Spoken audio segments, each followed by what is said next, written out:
আপনারা অবশ্যই দেখতে পাচ্ছেন এটা হচ্ছে একটা 500 টাকার নোট। তবে এই নোটটা আসলে অরিজিনাল কিনা এটা আমি বলছি। তবে এই 500 টাকার নোটটা যদি আমরা আমাদের দেশের 100 জন মানুষকে যদি দেই, তার মধ্যে হয়তো 90 জন মানুষ বলতে পারবে যে এই টাকাটা জাল টাকা। এর পরের প্রশ্নটা যদি আপনি বলেন যে এটা আমি নিব না, 100 জনের মধ্যে 95 জনে বলবে যে টাকাটা আমাকে দেন, আমি চালিয়ে দিই। আসলে কি এটা কি সত্যি কথা যে তারা একজন ভালো মানুষ, তারা দেশকে ভালোবাসে, দেশের মানুষকে ভালোবাসে, যেই টাকাটা যদি কেউ মানে চেষ্টা করে চালানোর জন্য, আপনি কি মনে করেন সে তার ফ্যামিলির একজন ভালো সন্তান, বা যেই চালাতে চাক না কেন সে কি একজন ভালো মানুষ?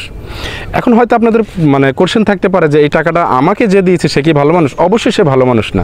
যদি জেনে দিয়ে থাকে অবশ্যই সে একজন জাতির উপকার করার কোনো মানুষ নয়, সে জাতির ধ্বংসকারী একজন মানুষ।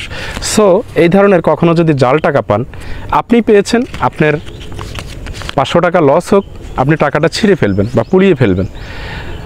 এই টাকাটা যদি আমি যদি চালিয়ে দিতে পারবো। আমার মতো এরকম অনেক মানুষ আছে এই 500 টাকা চালিয়ে দিতে পারবে।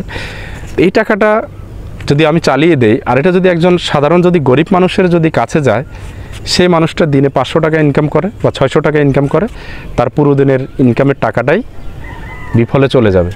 সে তার সন্তানদেরকে নিয়ে সে চাউল ডাল কিনে খেতে পারবে না। এর যে একটা প্রভাব, এটা কিন্তু আমার ওপরও আসবে। আজকে না আসুক, 100 বছর পরে হলো আমার ওপরে আসবে। সো এই ধরনের টাকা যারা পাবেন তারা অবশ্যই ভালো করে চিনে নেবেন, চিনে তারপর হচ্ছে টাকাটাকে ছিঁড়ে ফেলবেন। এই দেখেন আমি আপনাদের সামনে টাকাটাকে ছিঁড়ে ফেলতেছি, কারণ এটা আমার 500 টাকা যাক, সমস্যা নেই। এটা হয়তো আমি চাউল ডাল কিনে খেতে পারতেছি, আমি মধ্যবিত্ত ফ্যামিলির ছেলে।